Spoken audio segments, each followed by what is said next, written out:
Backing music was used illegally. That ExP was remarkable, unremarkable. He made the album to lift himself up and pull him out of the quagmire. Ain't we all, man? Ain't we all, brother? I went on a stag do to London the other year. Very special guest, ExP from Flame Griller, the West Yorkshire rap crew. He's a top bloke. Buy everything he does. The WYcast is made possible by people going on the ExP homepage, www.exp.uk, and buying my albums on vinyl and CD and getting merch as well. So big thanks to everyone who has, and if you enjoy these podcasts, please consider helping out by going and buying some.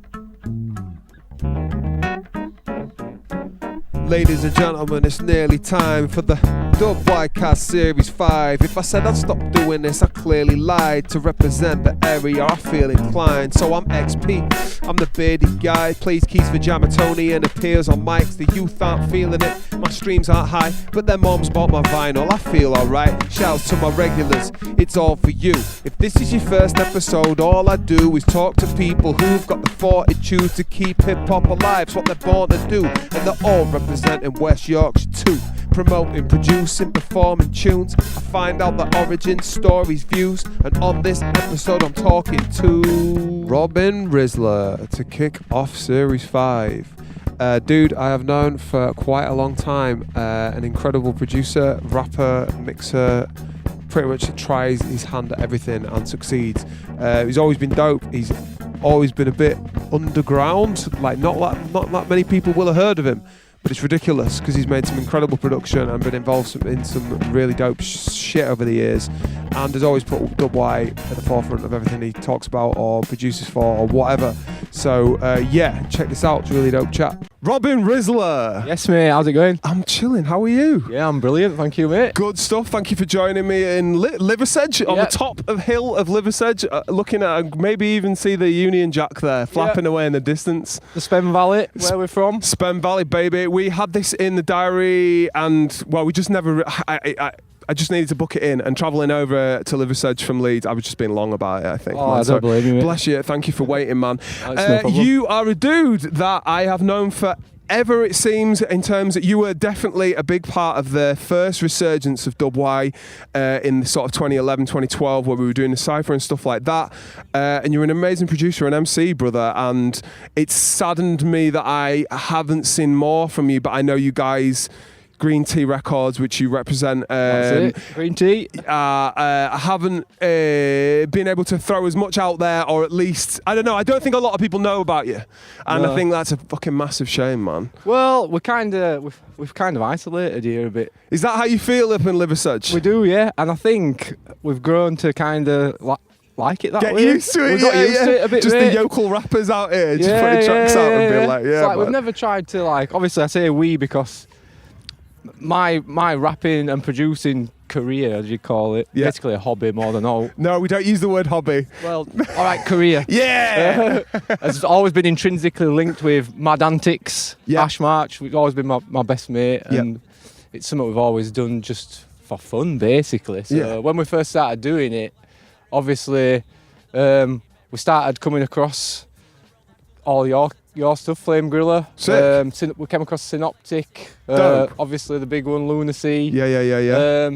And realised there's a whole game going on in West Yorkshire we didn't even know about. Well, were you guys already rapping then? So what was your birth year? 1985. 85, okay, so you're exactly the same era as me. So what, because you're like multi-talented with music, so you must have started out like more rock background, did you? I did, yeah. What was your path to music originally? Originally, I started playing guitar at primary school. I think I was about 6 years old. Getting lessons in school and that? Yeah. Sick. Did that all the way through school. You were Liversedge born and bred here? Yeah. Sick. Lived here all my life. Dope. So basically, I got into it through guitar. Right. So I went into bands basically. In my early music career, I were like, I think I started off with people like Oasis. Right. Anything with a bit of distortion, a bit of gain on guitar, I was down for it. Yeah. And then like usually it progressed like anyone else would, and I found stuff like Limp Bizkit. I was going to say Limp Bizkit, Linkin Park for the 1985ers. That was the bridging the gap. And it's funny because I was all hip hop, and Limp Bizkit, Linkin Park kind of bridged me into being like listening to Rage and people like that more. And I feel like there was a group of you from the rock that kind of bridged over to hip hop. Yeah, we went the opposite way. Yeah. We'd probably pass each other on bridge. Yeah, defo. Yeah, but whereas that's the first time I'd really heard. I'd heard rap, but I'd never really clicked with it. Yeah. Until I heard some Limp Bizkit stuff. What was it? Which Limp Bizkit ones particular? Was it like And Together Now, for example, like the premiere one? No, the best. The album before it was Significant Other. Oh no, or $3 Bill. $3 Bill, y'all was the my memories. You're that old school with your Limp Bizkit. You actually got that $3 bill, y'all. Yeah, first. I were on the first train. I were on the hype at the beginning. Big up. And basically got into that, and I just loved rapping over them rock kind of beats with a bit of scratching in and stuff like that. Yeah, yeah. And that then, because Ash has always been into hip hop, Mad Antiks. Yep. He's never been into rock or like that. Yep. So we were always quite separate with his music, and that kind of brought us together because he liked it as well. So you've been mates for years. Well, Mad Antiks is going to be on the WYcast at some point. Yes, so are you? Did you grow up together? What was the crack with you guys? Yeah, from primary school days. He's quite a bit older than me. He's about 2 or 3 years older than me. Nice. Yeah. So primary school, and he got into rap, and you were into rock anyway, and then you found something that joined the two of you. Yeah, it joined us together. So did you start rapping? Did you, when you heard that $3 bill, were you like, I'm going to fucking go at this? I didn't know. Oh, right. That didn't come till a long time after.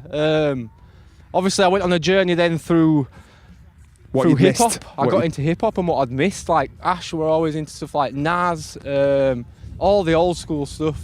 And then I kind of went on a bit of a back journey. Started with like, what was the name now? Tribe Called Quest, things like that. And it hooked me. Surely basically. Cypress Hill. Hill. They tried to bridge the gap with the Skull and Bones album a lot later than Limp Bizkit did, I remember. But yeah. And basically I got into all that, and I knew about recording music from playing guitar. I'd always dabbled with recording into a DAW and stuff like that. Sick. And messing with Fruity Loops, but on the side of more like programming drums and playing guitar. Right. Just for my own pissing about. So were you in bands? Were you in rock bands and stuff? No, because I was quite isolated in that as well. Oh my God. I was literally the only guy who ever played an instrument out of all my friends. Come on, Liversedge, what the fuck are you doing? It was crazy. So you were just on your bill recording stuff into a DAW. What were you? Did you start with? What did you start with? Cubase, or what did you start with? I'll tell you what. If I go straight back to the first thing I ever did for making music, it was dance EJ. Dance EJ, baby. Remember? I had hip hop EJ, so yeah, amazing stuff. I progressed onto hip hop EJ after that. Nice, perfect. And then what was the actual proper DAW that doesn't have cheating samples in it? Fruity Loops, right? Yeah, okay. Got into Fruity Loops. Basically, just because it was one of the easiest ones I could find. Free. Pirate. Yeah. That's definitely the rule of it, isn't it, man? Originally, I started making comedy songs with my friends. Oh, right. What do you mean? Like, some of my friends that weren't into music at all, they're quite, well, they're very funny. Some of them are proper funny. Yeah. So we'd like, I don't know, I've got a mate called Lev that used to come up with like random songs about just our friends as characters. Right. You know what I mean? You wouldn't get it if you weren't in our group. Of course, yeah. But just highly stupid hilarious shit. to us. Yeah. And you were actually recording them onto like the DAW. We were on a SingStar mic, mate. A SingStar mic into a laptop. That's dope. With some dragged in fucking samples from EJ. Yeah, it took me about 5 minutes. Slammed it all in, recorded them in, put a compressor on it. And then what, chuck CDs out of that? Were you burning them? We uploaded them to MySpace originally. Oh, MySpace, mate. Yeah. Beautiful And we even stuff. made a little crappy video on a camcorder. And it's still on there now if you search YouTube. Is it still on the MySpace channel? Bedroom Bullies, Shotgun Shaw. Have a search. How old were you when that was going on then? My God, we will have been about 17, 18. Oh, right, okay. Early thousands sort of thing, 102 sort of vibe. Very early days. Nice, man. Yeah. So you were doing guitar-y bits, and then once you moved on from EJ, you were doing guitar-y bits into Fruity Loops and stuff. Yeah. So what was the purpose of the was it just like you'd have a guitar riff idea and it was sort of you'd play over it and do another layer? Were you making metal music? What were you doing like? It was metal, mate. Heavier the better for me. And were you programming the drums? Yeah, I'd get like Easy Drummer, get all my metal kicks and snares in there, and double pedal, yeah, all chugging on guitar. Nice. As fast as I could go, as most distortion as I could get on. What would you, if you had to liken it to like a band? Would there any there was main influence for that kind of thing? Were you like? Yeah, I was obsessed with math metal. Oh yeah, Meshuggah and stuff like that. Love Me Sugar, and that man. just that blew my mind. Because Destroy, Erase, Improve is an album that I'm quite familiar with, man. Destroy, Erase, Improve, yeah. Yeah. And I just loved that side of things, like, and then I found that I couldn't really listen to any 4/4, 3/4 time signature music anymore. It got to that point, mate. I got into an absolute metal music snob, and I did ditch hip hop and all sorts for a long time. Wow, because the math metal were doing it for you so much. Oh yeah. Man, that must have been super good for your brain, because I always think when I listen to that music, not dissimilar to like some of the more complicated jazz when the rhythms are like changing and stuff, it does feel like you're operating on a theoretical physics level, you know what I mean? You're just like, you know what I mean? If you can... did something to my brain that I don't know. I just linked with it. Yeah. I just loved it. How did you come out the other side of that? Why did you come out the other side? Well, the thing about me is, I pick something up, I do it to death, and then suddenly one day I'll wake up and I'm done. I'm bored of it. Really? And that's what happened with it, mate. Right. Literally. And I went totally the opposite. Went back to me full 4/4. full 4/4, 74 BPM, boom bap, just sat there. Right. So out the and I side got of the math vibe. metal came with more simplistic hip hop production. It did, yeah, and I seem to appreciate the 4/4. Yeah. Well, you could see through the Matrix now when you knew what sounded the dopest, just like simplicity That's wise. it, yeah. It got too complicated to the point where it was like I did start finding my sugar not that complicated anymore. Right. And like you said, I started venturing off into more like freeform jazz and things like that, and trying to get my head around that. Yeah. And I hit a block with that, mate. I'll be honest. Like, Mad that. I like the sound, Yeah. but when I couldn't work out the Yeah, it's very much it's more feel, and Meshuggah does feel like they're almost painting by numbers, and that seems like an insult, but I mean, like, it's it specifically going from this bit to that bit for this section to that bit, whereas jazz, I always feel like, what the fuck are they doing now? What the hell? You know what I mean? And like, different instruments will be doing different time signatures, and you're like, that's just ridiculous. Like, yeah. And I always thought that, if I listen to this, like, it'll break me free of this these constraints that I've put on. I always have to find logic and understand the concept behind the writing of the music. And I thought, if I go into this jazz and it's all like free and you can do what you want, and because I couldn't quantify it in my own brain, it scared me. Yeah, fair dues, just like man. done with that. So were these your first hip hop beats that came out the other side of the math metal? Yeah, and what era are we talking here? Are we talking 18-year-old? How old do you reckon? Are we still MySpace era? No, we're after MySpace era. So yeah, I'd say early 20s. Early 20s, early right? 20s, yeah. So you were already mates with Mad Antiks, who must have been rapping a bit. So he must have been fucking well chuffed when you turned up with some hip hop beats then in your 20s. Yeah, mate. That era, that time, it was just one summer, and we just sat in. I was still living at home with my mum, and they'd go off on holiday for weeks at a time. So we'd have free reign at my mother's house. Yeah. And we'd just sit and we'd smoke weed. We'd have a million cups of tea, and just bash out. Like, God, he'd be sat writing, I'd be sat with laptop just bashing beats out, mate. Amazing stuff. Yeah, and it seemed to attract a couple of other of his mates as well. Like, I knew of Sandy. Yeah, Sandy Minto. Yeah, and it started Legend. Hanging about with him a bit more. Yep. Was he a mate through Ash, or was he? How did I meet Sandy now? There was just a crew of you, weren't there? Yeah. There were a few of you, like. I'm not exactly sure now how I met Sandy. Yeah. But I remember not liking him at first because he was a bit full on. He's quite an intense dude, but he's so positive. He's like a puppy, isn't he? He's a lovely guy. He's just such a. I think you can't not like him because he's just so positive. He's you need to get him on the ear if you can. I was talking to him maybe last year about it, but he was like, "I'll give you a shout back," and then he never did. And it's me not being asked. Yeah. And also, he hasn't done that much music of late, so he ended up getting pushed down. I think he's living on a farm somewhere. What are you doing, Sandman? Is he? Yeah. I know he got settled in with his missus and moved out of Leeds, innit? Yeah, So, bless him. fair, but he seems happy to. I don't speak to him as much anymore, which is a shame because we had a good connection musically as well. You guys did so much work together. Yeah. So like, I'm just trying to join the dots between when we first met each other and when, because I think we probably met, because I didn't open the studio for recording until 2013, and I think you guys were some of my most busy clients from that 13 to 16 kind of period. You, Sandy, Ash always came through as a crew, but I definitely, obviously, I knew about you beforehand. So I'm just trying to. You must have been making these boom bap beats, sort of mid to late thousands with Ash, and then what did you do to like get your names about, or was it just putting it online that got it out there? Because obviously I'd heard about it. I'm trying to think how I'm trying to think how you got connected with Leeds, because you've always been isolated here, but there was a discernible point where you guys were kind of coming through Leeds. Well, we copped for a lot of your stuff. I was at the time I was listening to a lot of Flame Grilla around Sick. that time. I honestly wouldn't have thought it, mate. I used to bump that constantly. Sick. 11, 12, yeah. I can spit that word for word. Is it? Yeah. Sick. Yeah.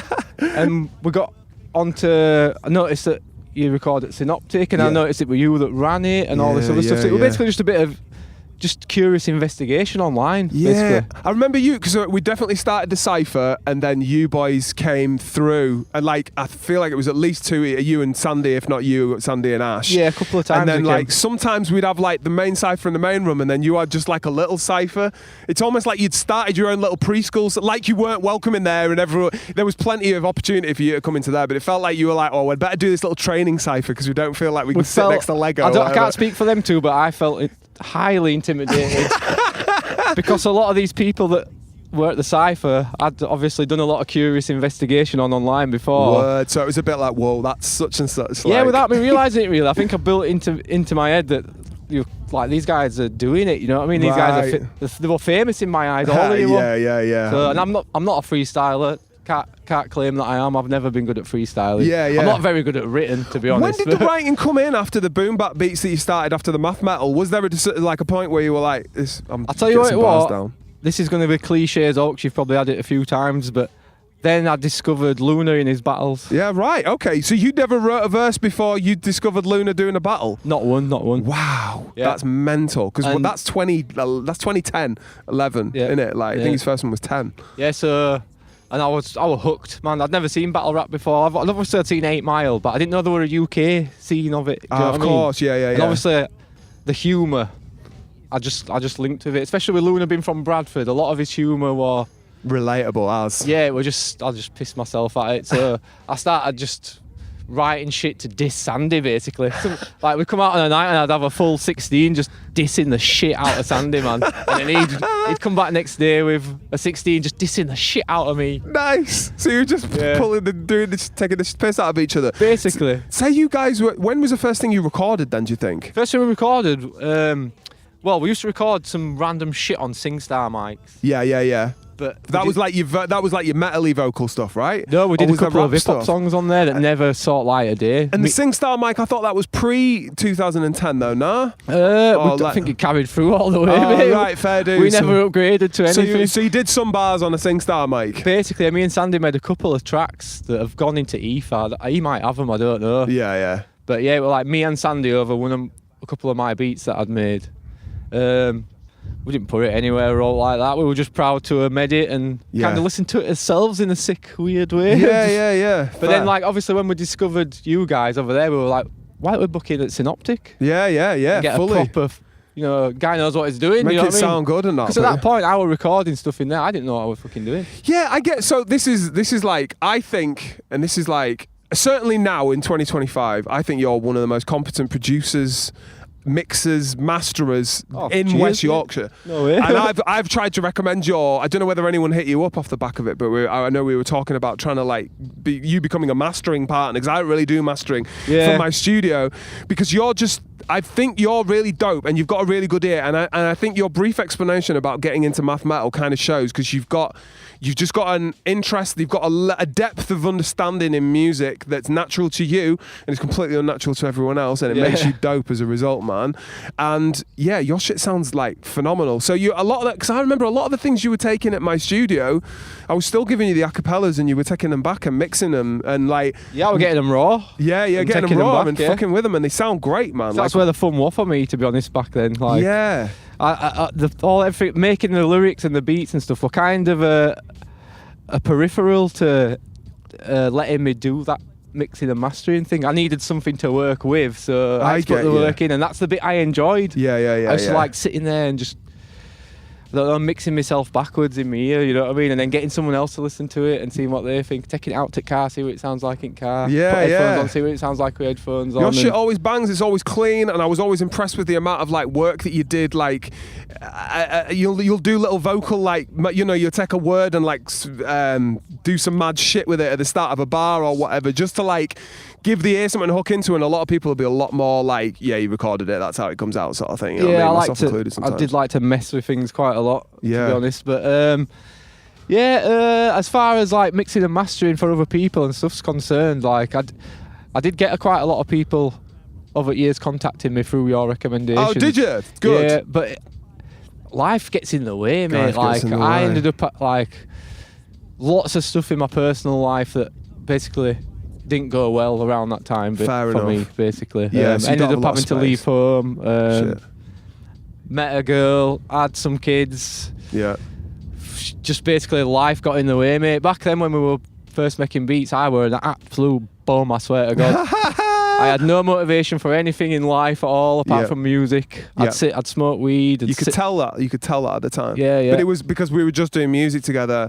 It was like quite inspiring to be like, you were just like, all I give a fuck about is music, and I kind of like people like that. Well, I had the capacity to do that because I sacked everything else in my life off. You know what I mean? Like, yeah. I didn't have a job or anything, and I didn't care to even look for one or out. I just bummed my way through life as long as I could chill with my mates and make some good music. Yeah, I were an happy guy. Basically. But then realised that I had to do something. You know what I mean? I had to get a job and start paying my way. You need money. Of course, that's it. And music isn't necessarily the way at all, man. No, is it? And we never even like thought of it as a way of getting money or making it or anything. Yeah. Like, never thought past just the enjoyment of doing it. And that was where it stopped for us. Fair. So it was quite a fertile period, that 12, 13-ish, whatever, when we were recording and stuff together. You were all rapping. And I always rated you as an MC. I always rated you're fucking quite abrasive. Out of the three of you, you were always the one who wanted to say like the shot content. But it was funny the way you went about it, man. I always rated you as an MC, and considering you'd only been rapping for fucking 2 years? Yeah, if that, mate. I want like a practice start out either. Yeah, that's it. So it just kind of came naturally to you. Like you're a bit of a problem. Like what? Because I remember there was some music videos back then as well. I feel like I can remember one. There was like a basketball court, or there was like a chain fence. What was that called? Do you remember that? That were Rizla. That were literally a song about me. Yes. Word. Was that filmed round here? No, that was. This is where my friend Leigh will come into it. You're right in Sweden, Leigh. One of my really good friends back then, Leigh, he wasn't very musical, but he were linked in with us, he came around with us, and he was super supportive. Really encouraging guy, man. Like, I think it's either that. No, it's not that one. Oh, probably that Dub Y there. That's Leigh did that. Yeah, probably one of the best tattooists I've ever met as well. Yeah. Really talented guy in a lot of ways, mate. A lot of ways. He really helped me and took me under his wing. Helped me a lot mentally as well. Yeah. Sick guy. So yeah, Leigh came about. And we started Boisht with Lunar, basically. Nice. I don't know how Leigh got to know Lunar. I think, do you know what my memory of it was? That Leigh already had a clothing label. I can't remember what the fuck it was called. God, I started it with him. What am I on about? Frigid clothing. And it seemed like he was like giving that a go, sourced some good places to get it, but obviously no one gave a fuck. Yeah. And then he was like, well, we'll just attach it to Luna as well. Obviously, like, with Luna's consent and all the rest of it and getting involved. But he was like, attach it to him, and like then he can be repping it in all the things. And that's what blew the idea up, wasn't it? And then there was a few of you working on it. So as I remember, you designed the logo for Boisht, which is the upside down fly. Yeah, we did the fly and the Boisht text. Leigh drew the Boisht text just by hand. I took a photo of it, scanned it in, vectored it. Job done. Fly.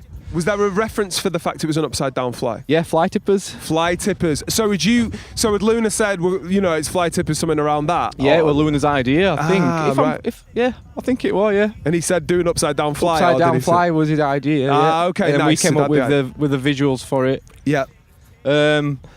But yeah, we started that, and it kind of took off. It snowballed mental, as I remember, man. Yeah, it did. From the first lines, suddenly you were doing loads of different t-shirts. There was a time you came through to the WY Cypher and you had like multiple ones, and we used Boisht like sponsored the Cypher, and we all got free tees that we were repping in the video and stuff. Yeah, really good. It just took off big time, you set up wasn't there a little printing room somewhere? I feel like there was a building somewhere where we started by outsourcing. Getting a t-shirt printed outsourced, but it was costing quite a lot of money. Of course. And we realised there was probably a big market for it. But back then, obviously, all I could put in was my artistic input. Basically, I did a lot of graphic design work and stuff like that, as well as music back then. So I put all my efforts into that with Leigh then. Literally, I just did what everything I could. into it. He put money in. Yeah, of course. And I did what I could. There were another guy as well called Sam that he brought in who had some money to put in with us. Yes, I remember hearing about Sam. Yeah. So what we did is we rented some premises and basically went for it. Made what we call Boisht HQ and bought some t-shirt printing stuff. Yeah. And just went for it on his own, basically. Yeah. And for a long time, it went really, really well. Yeah, good. Well, it was all that period of time where he was doing that. He was battling, and the battles could not be more viewed and more, sought after. And he was repping a tee and everything, or a hoodie or whatever. Yeah. People, you were probably just selling out off the back of those and stuff. Yeah, it was brilliant, mate. At that point, yeah. Defo, yeah. So, what was the trajectory of that? Can we go into it a bit? I don't really know how, because Boisht no longer exists, I believe, but I know there was a time when I know that here Lunar and Heritage were the main two in it, long after like Leigh and stuff like that. And then as far as I am aware, that it doesn't exist anymore, but I don't actually know that as a fact. I'm not sure, to be honest, mate. I know Lunar took it on. I don't know what happened. So what happened there was obviously Boisht HQ, Sam, you, Leigh involved. What happened once it reached its peak of success? Right, my memory is absolutely terrible. Yeah. So I'll apologise to anyone watching that has a different recollection of this. But, I think we just took a bit too much on. Right. Invested too much money in it and not got it back, basically. And I was literally working like a full-time job. I'd get up on the morning, Sam would pick me up, we'd go to Boisht HQ and just print all day. Yeah. Literally print all day. Nice. And it got to a point where we designed I designed a snapback cap. Yes. And it had like a spliff holder on it. Spliff holder cap, I remember it well. Like that. Yeah. And they just I remember Blizzard rocking one. Yeah. Honestly, we had Doc Rotten in it. Yes. Everything. Jamal Edwards were rocking one. I've got a picture of Jamal Edwards in that cap, sat next to Naz. Fuck. So like, that's mental. Yeah, it started getting pretty good, man. Yeah.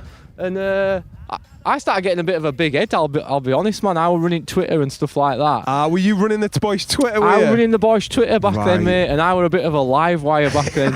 Everyone on Twitter was a fucking live wire back then. Like in that era, you know what it was like on there. And because we were getting so many followers and things like that on Boisht, like I'll be honest, I thought, right, I can link this to our music as well now. Right, interesting. So I was kind of like Robin Rizla shit, Sandy Minto shit. Basically, I was kind of like filtering followers to myself and Sandy off Boisht. Off Boisht, right. And I don't think that sat very well with Leigh. Oh, right, interesting. Yeah. Okay. I mean, I look back now and I was stupid for doing it, really. Yeah, fair enough. And especially when he'd expressed his concerns about it and I still carried on. That's fucked up, fair enough. So, you know what I mean? Well, you're holding your hands up, fair play, man. And when you were young as well, man, we make these stupid ass decisions like that. Yeah. And you know what? I miss them times. They were some of the best times of my life. I miss relationship I had with Leigh and that, and I'm gutted it spoilt that. So Leigh, if you're watching, mate, no hard feelings from me. Sick guy. If ever see you, we'll be good. Yeah. Sick guy.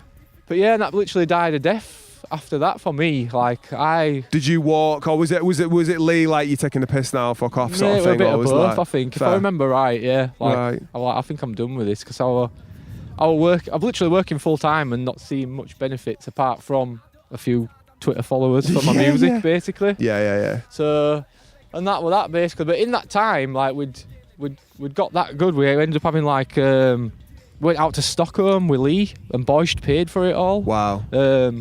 Had a mad weekend out there. Is that when you filmed Rizla then? We did. That's what I was coming back around to. That beautiful stuff. Rizla were filmed in Stockholm. Yes. So, that's a big track, man, still.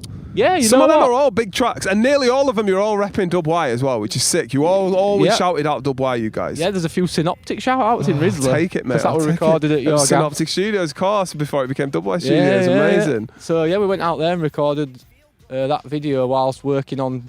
We just had like a mad creative weekend, to be honest. Like, stopped in his flat and just came up with ideas for T-shirts and all sorts of stuff like that, yeah. I love that stuff, man. It's great, isn't it? Proper creative, like, hub, man. Everything were going off. Like, it was really good.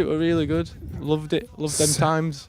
But then life just got in the way. Yeah, this is it. Man, what is it with you? I don't know whether you'd even admit this yourself, but, like, anything creative that you put your mind to, you do a really fucking good job of it. And you just sort of mentioned that on a random you're a graphic, that you got into graphic design, but again, it's not something that comes naturally to people. Do you find that you can just put your mind to something creatively and it will come like good? As long as I enjoy it. Yeah, word. That's if you the hate key. it, forget about it. There's that absolutely. I don't even bother anymore. I know myself that well now that like, if I don't enjoy something, I've got no chance. Yeah. Literally, my brain just will not engage. Mate, I'm with exactly it. the But same as you, If mate, I enjoy something, I will do it to death, and Yeah. then one day just I'm done. Do you know what I mean? Nice, fair. To like point where I got into a lot of photography and video. Like, That's right, you did a lot of photos. yeah, didn't you? I'm greedy, man. I'm literally You've done greedy. some music video. You've made. Did you make the Rizla video? I made did you all the edit videos, it? filmed it, edited it, Right, so you even did video editing. did the right. music, like mixed it, mastered it, like literally everything. Damn. I did everything. Crazy. And the graphics for all your albums and stuff, like that was all you, that images and everything. stuff, man. You are a one-stop shop, really, and it is like absolutely unbelievable. And this is what I mean by being one of the talented dudes and one of the most talented dudes in WY, and like such an important resource. Again, it's like, I guess it's about you needing it or wanting to do it, but like it is, the things that you could accomplish, that you could be yet to accomplish, that could like bring up yourself and the scene.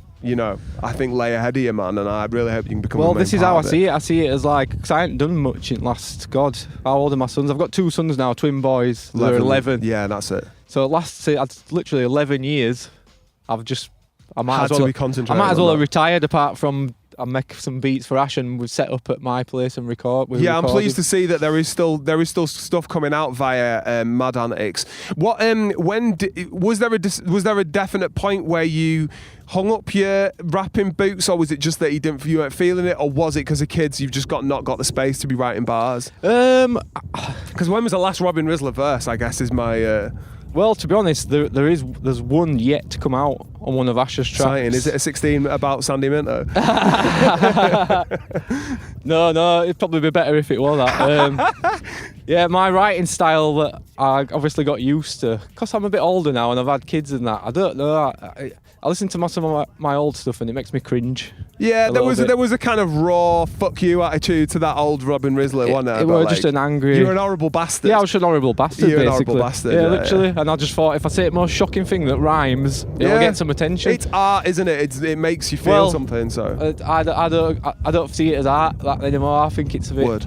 of a bit of a cop out way of writing. So the new Robin Rizla vibe, what's that like? The new Robin Rizla vibe is being worked on because I'm trying to write more meaningful stuff. Wow. I've been dabbling. Sick. Yeah, but I end up throwing it away. Do you? Every time, mate. Every time. I've got bro. so many bars I've just thrown away. Do where some I think rough sketches on your phone or something and send them about. I'd like to hear them because I bet you might be striking gold and you've no idea because you're not comfortable with how it sounds yet. I think that's where it is. I'm not comfortable with it. Oh man, get some opinions, bro, because I bet it's dope. But yeah, I'm Ash interested to hear pushes that. me. He's got Good. me to write on a few tracks and that. And there's a couple more in pipeline that I've not wrote for yet. That honestly he's been asking me for 2 years and I still haven't started them. I'm one of them guys. You know what I mean? Yeah, of course, yeah. But they will get out eventually. Good. So there's going to be some Robin Rizla verses at some point. Oh yeah, definitely. Fucking sick. Now my children are getting a bit older as well. Like I see this last 11 years is that I've been laying dormant. Yeah, of course. Yeah. I've been like, and I'm gonna come out of this cocoon a different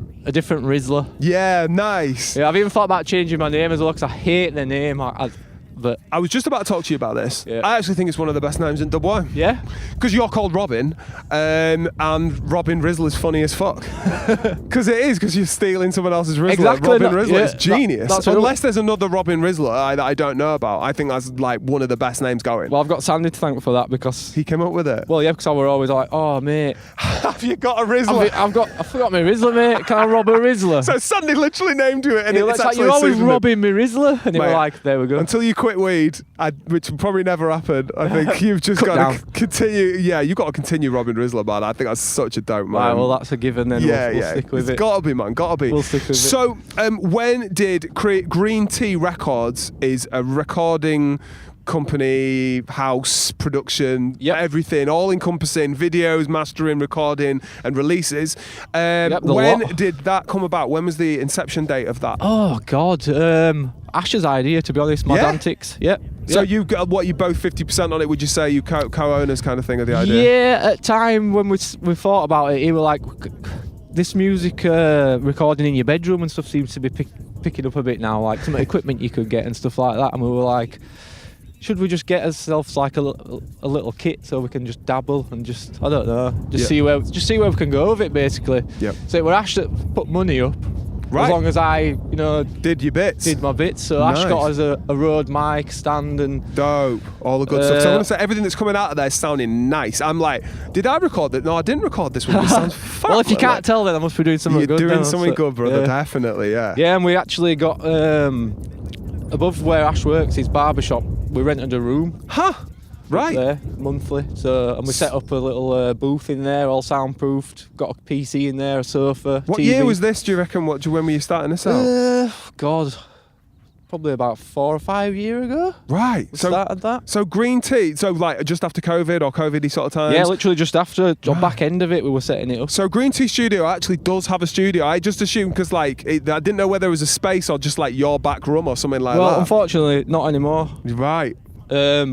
We started it because we were going to try. It was quite a lot of money a month with this. I bet. With this rent, I think it was like 300 quid or That's something enough, like that. innit? Bloody yes, hell. and we thought, well, we can make, even if we make half of it or quarter, we'll be happy to pay that just so we've got somewhere to go, somewhere creative and stuff like that. Yeah. And we might be able to make a bit of money back recording other local artists, which I'm not the best at connecting with, or like what local artists? Exactly. Yeah, this is what happened. We've soon discovered. Yeah, there weren't any, or we didn't know of them. Yeah, yeah. So after a while, like we were getting a bit fed up having to stunt this money up every month, and we just said, right, fuck it. Come set up in my bedroom. Sick. So we've literally got it set up in my bedroom at the moment in my flat. Right, nice. Just in corner. I mean, revolutions start in the corner of people's bedrooms, man, with like pop shields made out of fucking fucked up tights and stuff like that, man. Yeah, I remember those days. Coat hanger, wire coat hanger, tight. Yeah, perfect. So, man, but I've really... So the thing is, like, with green tea, it's mad because the quality of everything that comes out, from the graphics to the video to the sound of the music, it's all really high level, and that's exactly where we need to be, because it needs to not, well, you know, obviously in a hip-hoppy way, so there's still grime to it, but it's like done in a really professional way that you'd be mad happy with and you could put straight to vinyl and all the rest of it. Mate, I appreciate that, because with us not knowing many people in the scene, basically, we feel pretty isolated. I don't get much feedback. Word. Stuff goes out there and that's boxed off and done for us. We need to change that, and I hope this podcast at least brings you to a few more people, because it's mad that you guys, not that many people know about you or are working with you, because I feel like you must have a folder with 7,000 beats in that could be, you know, even if they're loops and stuff, that could be dished out to plenty of rappers who'd be able to work with you, and I feel like that would be a good way to get working for starters, you know what I mean? I do need to get more proactive with that. I must have, God, there'll be thousands. If there's anything I can do to help with that, I think, or if people can just get in touch after hearing this and just shout Robin Rizla and be like, yo, if anyone wants sick. A free beat, honestly, just hit me up. Free beat, that's free huge. Beats. That's huge, man, because a lot of people would be like, well, I want at least 50 quid for it, and you're like, you're slowing down the, you know what I mean? We need to be doing, unfortunately, the scene needs to work for each other at this point. Exactly. I'm just about to put on a WY block party that I've put on for free. It's a free event, and there's fucking 30 artists, and they're all playing for free. Right. And it's shit, because I'd love to pay all of them handsomely, but you just can't at this point, and we're trying to build the scene and the community and all the rest of it. So like, for you sitting there going free beats, fucking, you got to run before you got to walk before you can run. Exactly, man. And that's it. And I think we're not even connecting the dots at this point. I think not enough people know who everyone is. So like, for them to be able to hit you. Although you know what, since watching all these episodes that you've been putting out, I had absolutely no idea there were this many people. Absolutely no idea. Doing all sorts of shit, and they're all killing it, man. So like, I've saved them all in a playlist so far, and I'm seeing it as like a bit of a contact database. Yeah, 100%. Yeah, steal those guys, 100%. Yeah. And obviously, everyone that I've watched, I've checked the music out and stuff like that. And some of the talent out there is absolutely unreal, man. West Yorkshire. Unbelievable, man. There's people that people haven't heard of, and they're fucking amazingly sick. So that's it, innit? And that just goes to show that, like, I think talent don't really take you very far anymore. No, it doesn't. You've got to have a lot of other facets to your game to be able to support your talent and get it out there. You make the music, but then you've got to, we were only saying before the podcast, you've got to make the content about the music and the content about the content, and you constantly just revisiting and rewriting. It's not about like, let's just make a sick track, we'll put it out, it'll do well. And there was a time where it felt you could put a track out and enough people would listen to it to make you feel like you've done enough, but now it's like there's graft behind every aspect of it. That's it, and for me, it kills the fun. It does kill the fun. Literally just zaps all the joy and fun out of it. We'll find a way, or it'll be a dub-Y thing where people, hopefully, the world, the UK, and then the world will be like, well, it's West Yorkshire hip hop, so it's got that seal of approval. So I'm more likely to listen to it, and we'll build that hopefully. We all need to help each other. 100%. I totally agree with that. So Green Tea Records, then. I mean, off the top of your head, how many releases have you? There's a few albums through that, isn't there? A lot of Mad Antiks through that. It's mostly Mad Antiks. The Beard Level 3000 was that one? How many Sandys? There's a couple of Sandys on there. I don't think we ever put any Sandy's stuff out while Green Tea were going. I thought the Beard Level 3000 was a. Oh yeah, it is. Was a Green Sorry, Tea. It is. Yeah, but that was before we ever set up a studio. We literally just let's put it under a collective name. Right. At that point, it was literally just a logo and something that me, Sandy, Ash was under. Got basically. You. What was why Green Tea? You have to ask Mad Antiks. Okay, I will. Yeah, Fine. He likes green. He likes weed. He likes cups of tea. I think he just. I think that is literally just it. Yeah. Okay, I'll ask him in podcast. That's cool. Yeah. So a few mostly Mad Antiks releases. What is there any sort of, and hopefully Robin Rizla stuff in the future? What is there any sort of ideas for it? Are you like, we want to do this? And also, one reason you guys don't connect, you never do live shit. I can't think of a time when I've seen either of you really done one live show with Sandy. Was that in a Porto back in the day? It was at the Cockpit. Cockpit don't even exist anymore. No, it was brilliant, man. One of the best nights of my life, and I was only hype man for and a couple of verses and hype man because he was running out of breath. Really? Yeah, but I've really enjoyed that. Like, I've never been on stage and done all like that before. Yeah. Apart from back at school playing guitar, like. Yeah. But and I got a real buzz for that then. Like, did you not want to put more in the? We did, yeah. I don't really know what happened after that. To be honest, it was a really good night. It was successful. A lot of people enjoyed it. He made nights busy. I remember he did something at a Porto that was sold out and shit. He was killing it, man. He pulled people in, did Sandy? Yeah, he really did. He's a really likeable guy. Obviously, in a big clientele with his barber stuff and That's it. He had quite a good fan base through barbering, really. Yeah. You'd be surprised how much barbering can help you with getting I remember he was cutting hair, he was always playing hip hop, if not his own shit. It, yeah, and that everyone's like, oh, this is sick, you know what I mean? It's a good thing to do, man. Fucking dope. I would have loved to have gone a bit more down that route, to be honest. Like, enjoyment that I got from that one night, surprised me. Yeah, I'm not that type of guy, really. But once I got on that stage, man, I was bet you were loving it, man. Wow, I love this. Yeah. Would you count yourself out for doing that stuff in the future, or do you think you would? Absolutely not. No. Sick guy. I think it's pinnacle of performing your music is like, I don't know. It's like, it's top at tree for the whole process. Yeah. I agree, man. There's nothing better than a good gig, man. Yeah. I'd like to see you and Mad Antiks on a stage at some point. I'm gonna make that fucking happen at one time. I'm sure. Mate, if you can. You have to get you across the Leeds, probably. I don't know whether I can set up in Liversedge, but we'll figure something out. Definitely. Well, we're partly guilty for that as well, especially me. Like, we could come to these things in Leeds. I've noticed stuff that's on, but like I say, life gets in the way. I've got full-time job, missus, 2 kids. Yeah, I get it. But now kids are getting a bit older. Yeah, you can. I'm starting to just ease my way back in a bit again. That's good. Might be the perfect time for the resurgence, man. That's what I mean. Sick, Robin Rizla reborn. So. Yeah, definitely. So is there any future plans for Green Tea? Have you got things coming up and on the boil? We have, yeah. We've got very, very slow progress projects that have been going on for a long time. Yeah. Ash's latest one it's Kill Switch EP. Kill Switch EP. Have you got Kill Switch Engage vibe, or is it just Kill Switch random? Nah, it's literally just Ash writes so much, man. He's got like verse after verse after verse after verse. So he's like, and he likes to rap over like existing instrumentals as well. Oh, okay. Like famous ones, like just classics basically. So we've done a lot of that just for fun. Literally just because we enjoy it.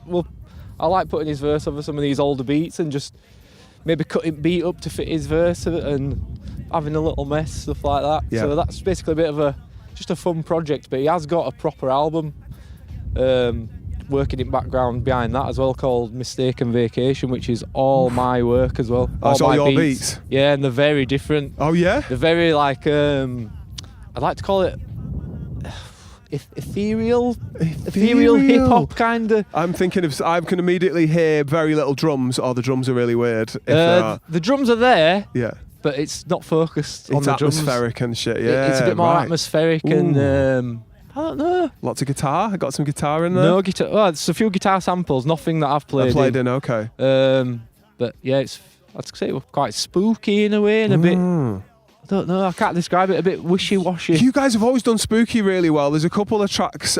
Weird Blues is one of my favourites that made the West Yorkshire playlist. Weird just like Blues. that. There's this sort of Spen Valley Zombies thing about you guys. And you do this. You do darkness and like weirdness really like well. I think. Great atmospheric. I do enjoy the darker stuff. Yeah, I think there's a big base for that. There's a guy called Percy Bones who's like really cross-genre, like very much kind of rocky with it and a bit screaming on stage kind of stuff, but like and hip hop at the same time with a bit of trap kind of. But I think there's kind of a lot of thirst for that kind of darker, nastier, fucked up. You know what I mean? Oh yeah, because that's what I enjoy. I still enjoy that now. Yeah. But yeah. Like I said, it's I wouldn't say it was like dark either. It's spooky, but in a bit more of a, I don't know, think a misty forest with owls and I don't know, that kind of thing. I can't wait to hear this. It is very strange, but like... Could it be 2026 before we hear that? It might be, because some of these beats were probably made about 6-7 years ago. Oh, okay. It's literally... It's taken this long to get there. It's taken that long, but... Sick. We're getting there now. Defo. All right, Robin Rizla. I feel like we've pretty much wrapped up there, man. Yeah, man. It's been a really sick chat, and you heard him say it, 3 beats. So holler him, and for mastering, and for mixing. The guy's sick. So, brother, thank you so much for joining me, man. No worries, man. Thank you. All the best. Big up. Safe. That was Robin Rizla. So go holler him for beats or production-based engineering-y type of things, especially if you're in the Liversedge area or similar. But yeah, Green Tea need bigging up and supporting and collaborating with. So yeah, drag him out. Until next time, big up.